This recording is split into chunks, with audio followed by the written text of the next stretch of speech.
For the next session, I'd like to welcome Judith Katz.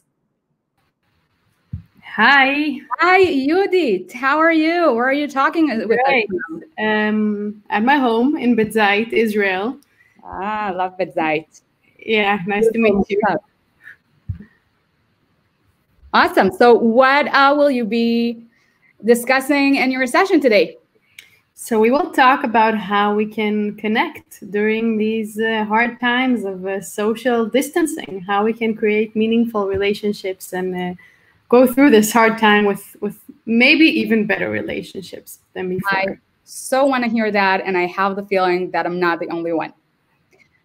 So I'll let you lead on and keep encouraging all of you viewers and listeners to keep writing in the chats during the session, all your thoughts and inputs. I'll be reading it because that's basically what I have to do. And good luck. The stage is all yours.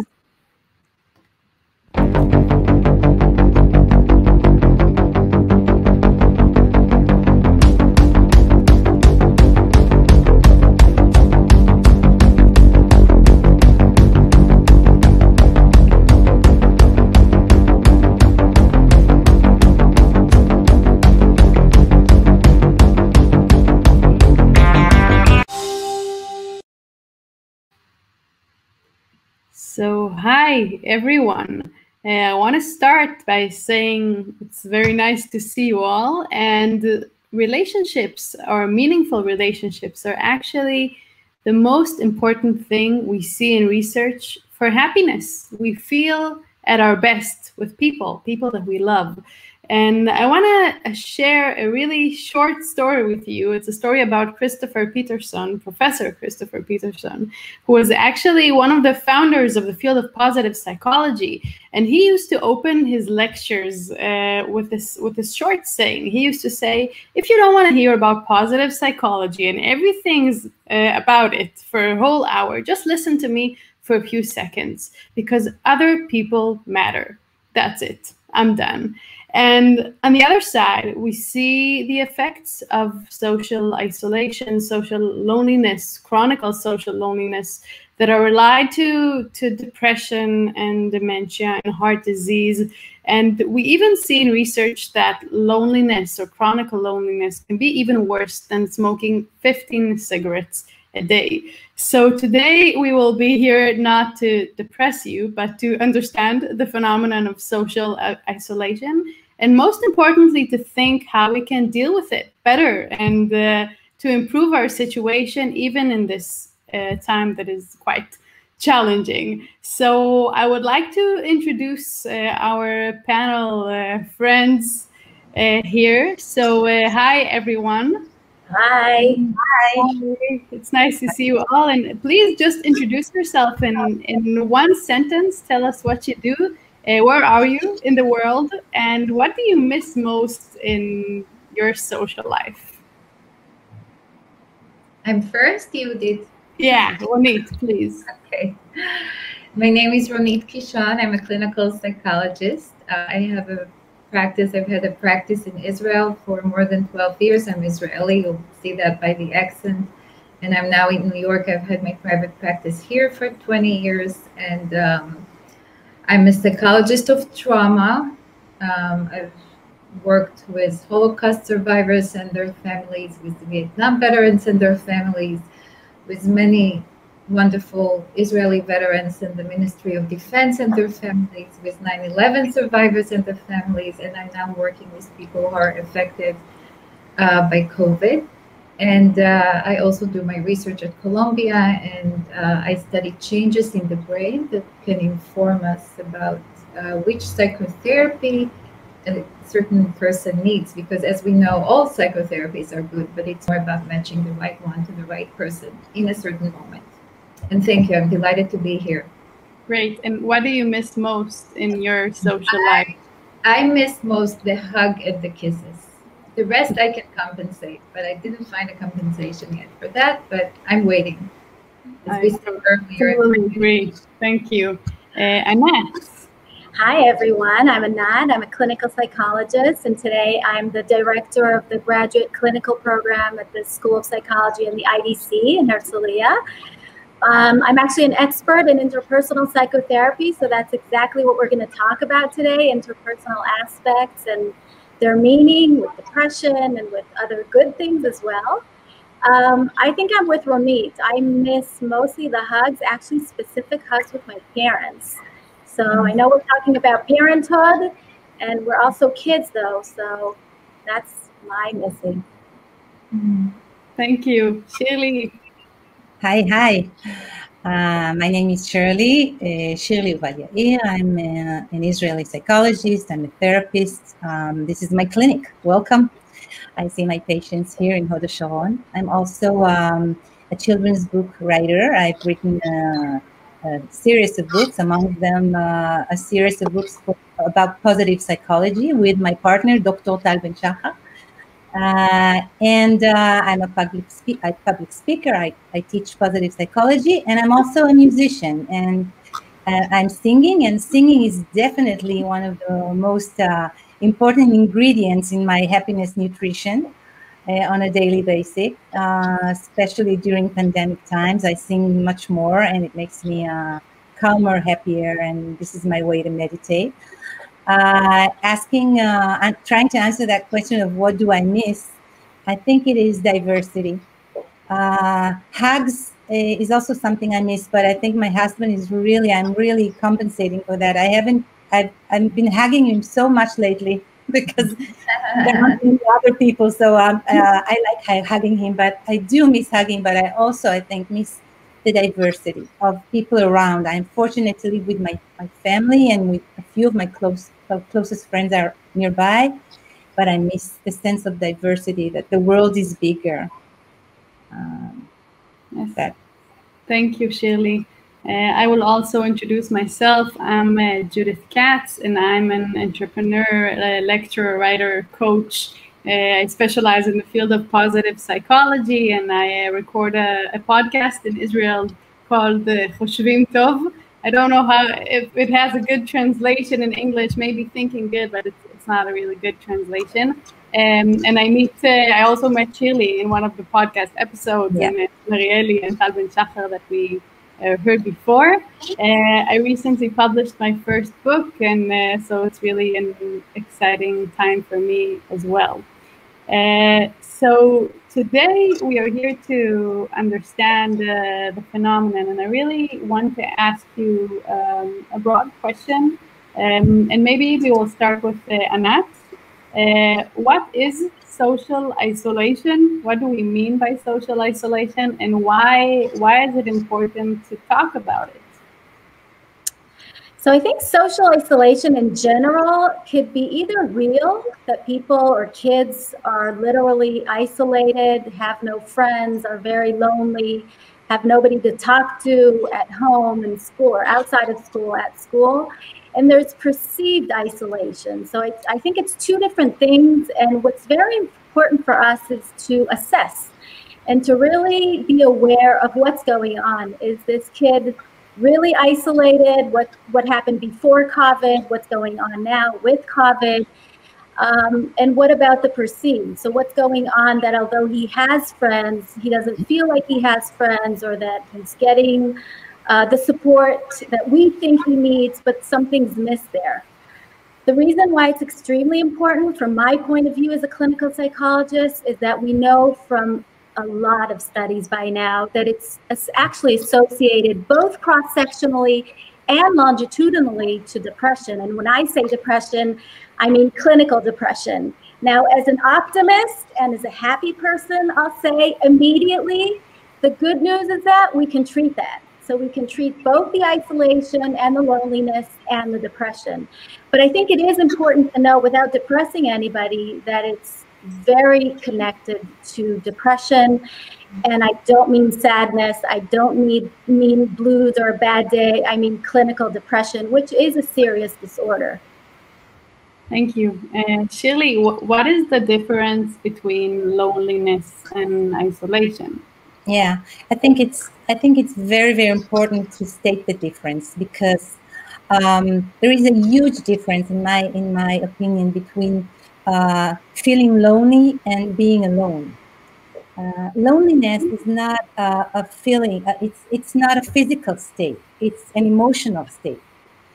You can live in a house full of other people and still feel very lonely. You can be lonely in your marriage life. You can be surrounded by kids and even be the seem like the most popular girl in class and still feel lonely. So this is, as Anat was saying, perceived isolation or perceived loneliness. It is an emotional state. We can, during these crazy times, young people, young kids who stay at home with their parents, I guess sometimes don't feel as lonely as they might feel when they're in class and they feel like they have no friends. So in some aspects, the fact that kids are spending more time with their families, if they have other siblings and if everything at home is quite all right, they might not feel so isolated. If on other days they feel like their social conditions is not so good in school. So it's not a clear cut. We have to really look very specifically on each story to kind of see whether is it a loneliness issue here or just being alone or a little bit more detached from friends. Thank you. So we say that loneliness is actually a subjective feeling, and we also see this in research that when we perceive other people as close to us, even when they're not there, we feel better and we're not depressed. But if we feel alone, even though we have a lot of people that care about us, we will be sad. And I want to ask you, Ronit, how can we know if our children are reacting adaptively, if it's maladaptive? How are they doing? It's a wonderful question, and actually very much relates to social isolation, because in trauma, our perspective of isolation is a little bit different. When something bad happens, usually people feel very isolated, even if they're inside a group. There is a sense of being all by yourself. You know, in movies you see where the time kind of starts, everything is so slow, and you feel almost naked. And I think, and I definitely support my wonderful colleagues here. While attachment is a very important thing for human beings, mentally, physiologically, but also social. It can provide a lot of time. Social relationships provide a lot of distractions from our own selves. So it's really a moment where you can see suddenly what is going on, whether it's with your children or with yourself. Another thing that we bring into the mix as trauma therapists is that, and we all know it, but you know, we very much affect each other. People can be traumatized and then they somehow transmit it to their kids, and their kids never witnessed any of the trauma. And I won't go on into all the studies that show that. So when we are now in the family, or let's say one or two of us together, I think elderly people by themselves, living by themselves, not seeing one, is a whole different domain, and it's not our domain now. But we suddenly have an opportunity to assess what is going on. And I would suggest to wonderful parents to first assess what goes on inside themselves, because we are very much affecting our children. And please, no guilt, no shame. This is the way we are here. If anything, the virus shows us that we are more affecting each other than we would even like to think. But we're just almost this organisms that affects each other. So it's a very good opportunity to assess first yourself, your marriage. I'm just throwing in the examples, and your kids. Now with kids, and going directly to your question, you know, and we did talk about it, Judith, we see kids with great anxieties. Suddenly they're flourishing. They don't have, you know, no social life to be anxious about. They don't have to be on time. They're doing wonderful, at least here in the US, with Zoom and grades. So we can look at that and say, okay, still anxiety to deal with, but let's them run a little bit, increase their self-esteem. we see children, and that relates very much to what Anat is saying. I'm sure she'll say some more about it. Suddenly, we realize they're actually depressed. They weren't just a little bit sad, a little bit lazy at school, but they actually have major depression disorder. And that was even before the social isolation. Of course, Anand can tell us how much the social isolation triggers it more. And some children, we had cases, children losing their hair as if God knows what is going on. That's the stress. Of course, we recommend some things. We'll talk about it later, but we want to know why. And maybe this child is losing their hair because I keep fighting with my husband and I'm fighting with my husband. That's a long story, which maybe it's time for me to look into. And maybe it's time for me to Zoom with a therapist, which is now easier to do. So I can go on, but I hope I answered the question. Thank you. So I do hear inside your answer also one positive aspect of this situation, which is now we notice how important this is for us. So usually we take our relationships for granted, and it's just something we have there. And now we really want it. We miss it, and maybe it will cause more. That we create more resources and more attention into this really important field in our lives. I want to ask maybe Anat or Shirley, maybe both of you, does this social isolation can have long-lasting effects on our children? Is this something we will go through and bounce back from, or should we be scared that this will affect them for many years? So yes, unfortunately, I think the answer is yes. I think social isolation does have long-term impacts. But again, back to the good news is that if we treat it, I think two things. First of all, preventive medicine works here. So if you have young children and you want to prevent them from being isolated or even from having social difficulties above and beyond the normal range, right? Because we all had social issues when we were young, and it's fine and it's normative. What we're talking about, and a lot of parents are concerned about, is when it's in quality and quantity different or outside of the normal range.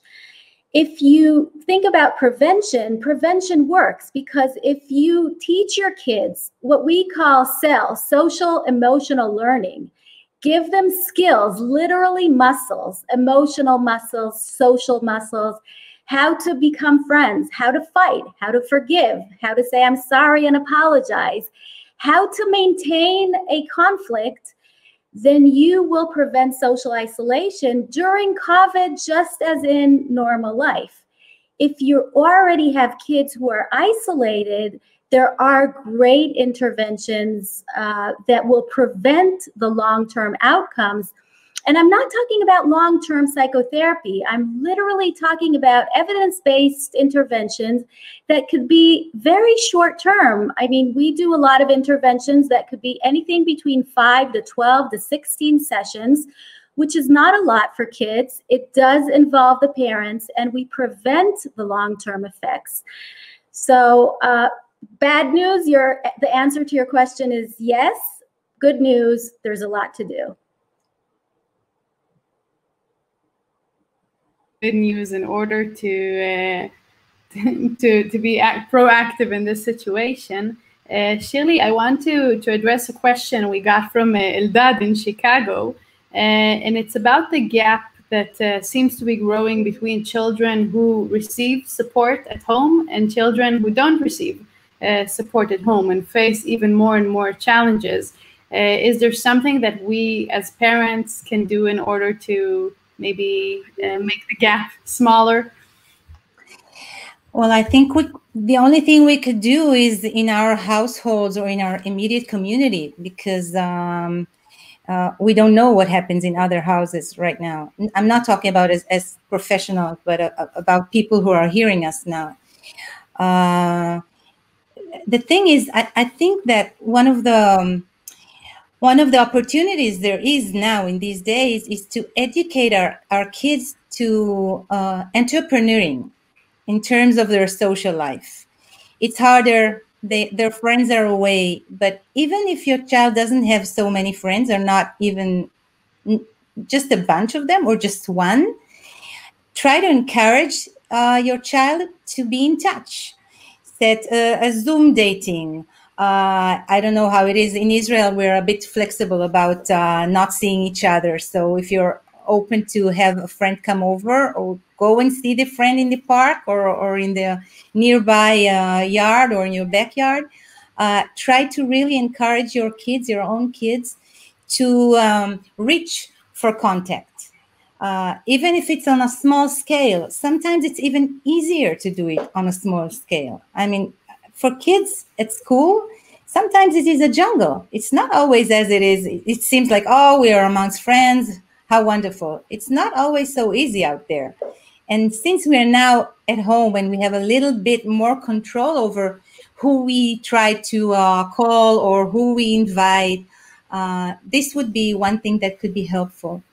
And I also want to refer to what my colleagues were talking about, but what Ronit was saying about this pandemic sending us to assess our relationships in a new way.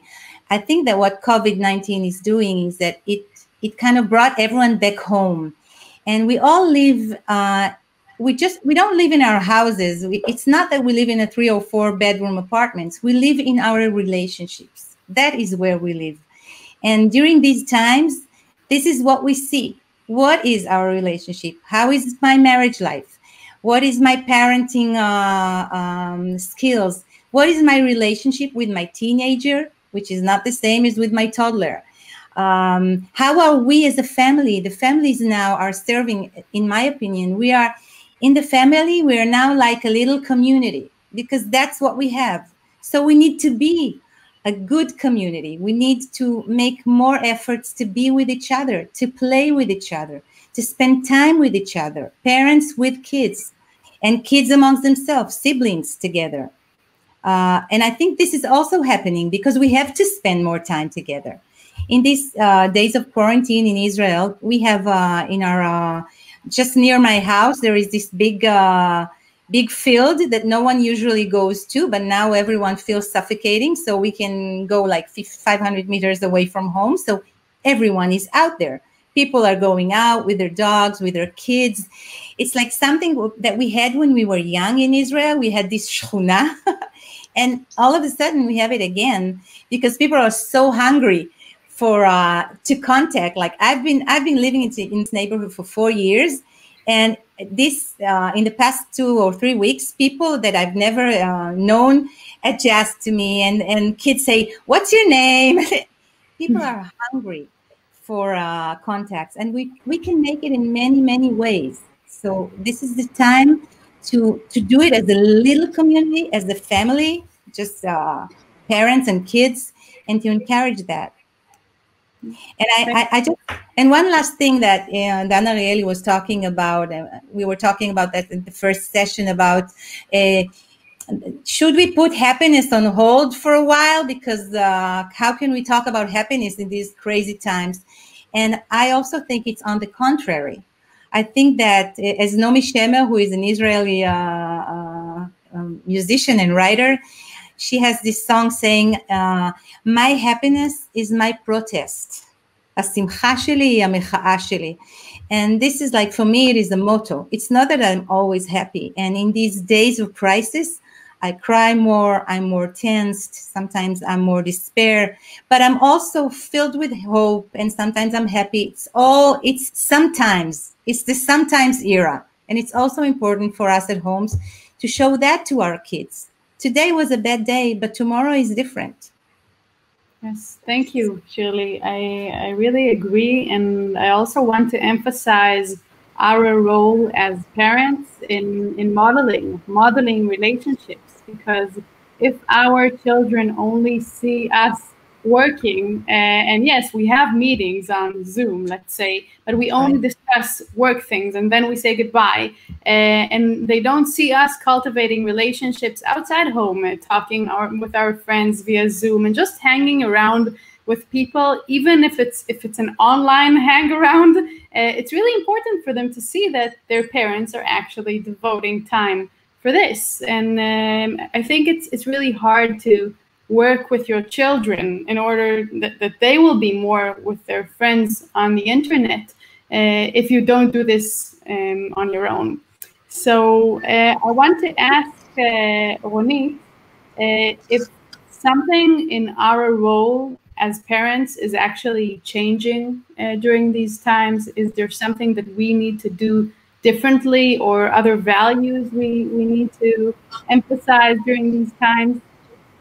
It's interesting because you're probably there, maybe, but and the thought comes to my mind is that maybe now that we see our kids more Zooming, not that they didn't do it before with their friends, we may want to start suggesting to them a little bit more social cues. I think that on the internet, our kids and adolescents can interact better with each other, and we, the older ones, can teach them a little bit how to do it. But I want to go back to a very important point that was said here, and that's the issue of communication, which is an old thing that exists on Earth, but we need to use it. And as Anat says, there are so many methods to it. But what we're learning with people who've been traumatized, you know, families where the bad things, I'm not saying that I need to tell my kid how depressed and anxious I am and so on and so forth. But if I can tell my child that I'm not having a good day, and that's why I'm a little bit screaming more than often, and it's not about him, it's about me. If I can communicate those things, that's a huge, I can't even start describing what an enormous change that can create. So it's not about always changing and becoming better. This is an imperfect world, and this is a very imperfect situation. But if we can communicate more about it to ourselves and to each other, and just express more, I find it extremely helpful in those times. And love and support. I know psychologists, we usually don't use those words. Now we more so than when I was a young psychologist. We couldn't use the word love too often for some reason.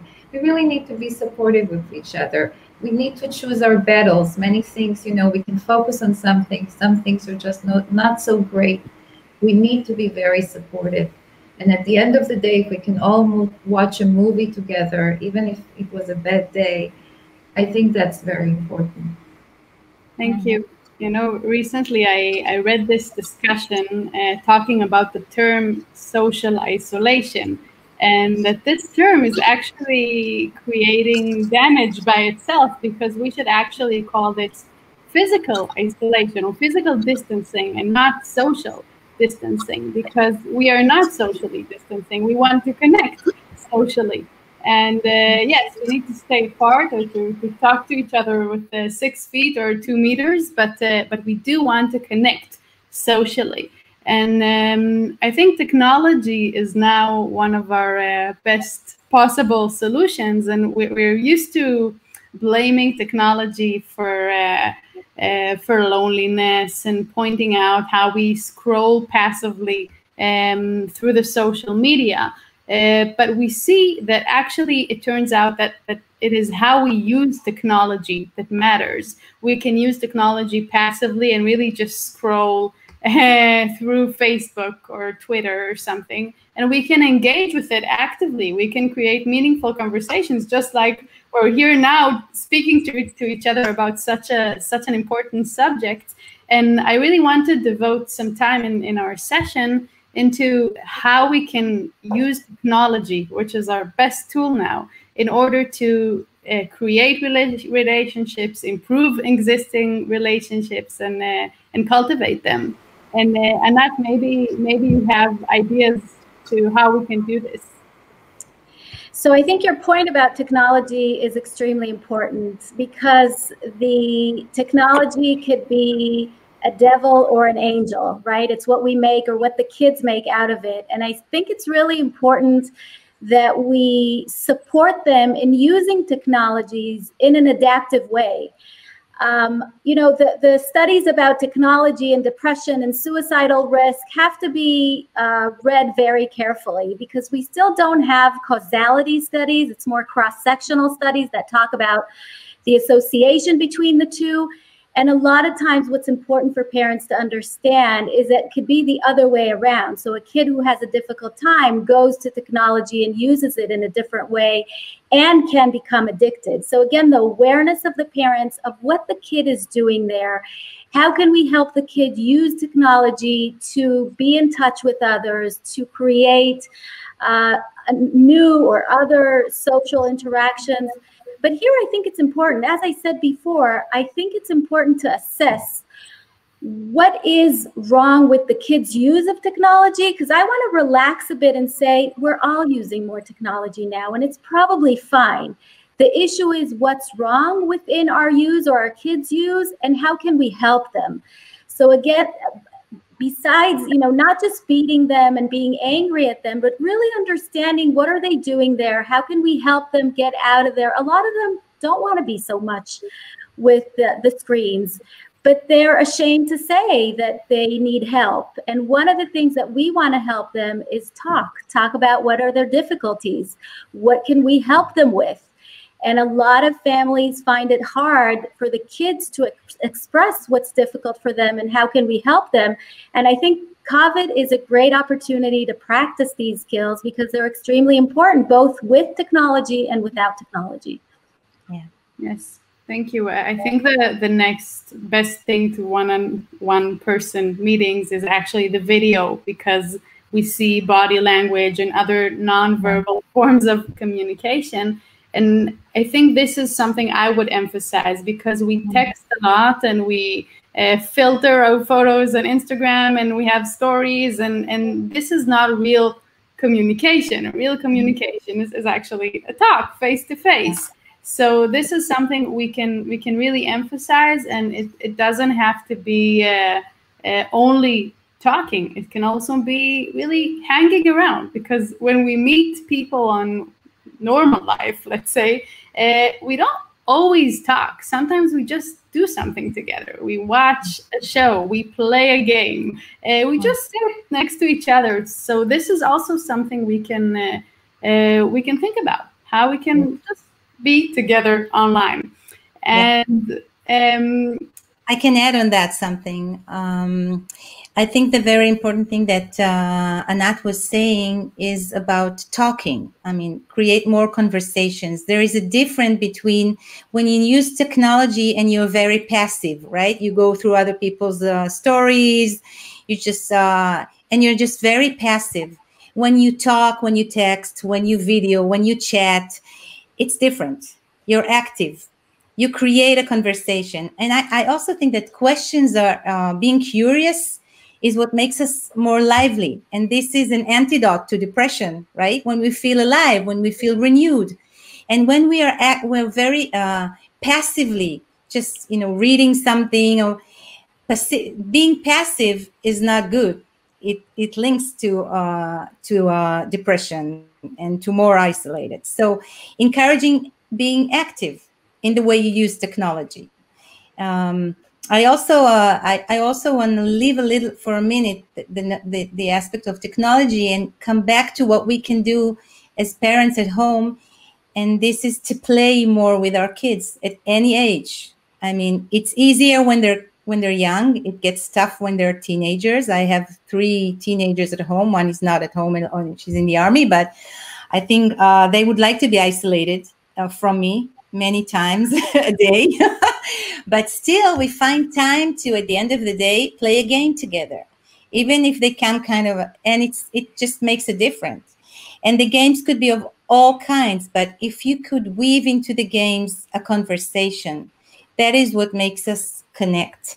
I have tons of games I try to do at home, but I have these cards of questions. I bought one here. I have lots of them. I have lots of cards with all kinds of questions. What I do in this during the pandemic time is sometimes over dinner I would put these cards under the plates, and I would say in the middle of dinner, hey, pick up your plate, you have a question. And we start playing around with that, and it always makes a difference. That saying, a family that plays together stays together. And I think this is also something that makes us feel less lonely when we interact, when we play together. Thank you. So we have a few more minutes, and I would like to ask each of you to think of one practical thing you would advise parents to do, starting from today, starting from tomorrow, in order to help ourselves and our children to deal better with this social situation. So who would like to start? I would like to start if Yes. okay, and I just did. I just want to say again, let's try. I mean, we're kind of giving all we know and hoping parents can take some of it, but we need to be very specific about each child and really see what their needs are. And some children need more time to rest these days because this is more stressful to them, and they may need to do a little bit nothing sometimes. So I'm just urging us to kind of, not to fall into the right answer. And I think we're giving here a variety of things, but I need to rest some more these times for various reasons, and I'm busy doing nothing sometimes, and that's okay too. So if we can try to assess more specifically what each one of us needs and provide it the best we can, that would be very good. I think that would be very helpful. Thank you. So I'll add to Ronit that I think making it specific in the sense of what I called muscles or skills. Pick a muscle, a skill. It could be something emotional, like emotion regulation. It could be an interpersonal skill, like starting an emotional conversation or expressing what you feel negatively, positively, depending on what's difficult for you. And take this pandemic to practice it, literally practice it, and it will improve. I think one of the amazing things is that you don't necessarily need therapy to improve these muscles, which are so important for both our isolation and our kids' well-being. But if for some reason there's a doubt that you or the kid do need more than that, then go for assessments. Although ironically, it's much easier to get assessed and treated now, and there are tons of interventions which are evidence-based online. So if that's not enough, just make sure to get the professional support you need. Great. Yeah. Shirley, short? So, yes, I will just add the reminder to hug as much as we can now, to do more hugging to the people that we are allowed to hug, because we talked a lot about how conversations can make us alive and connect, but sometimes all we need is just a very long hug. It helps us with our oxytocin. It helps us feel connected. So just hug more and more.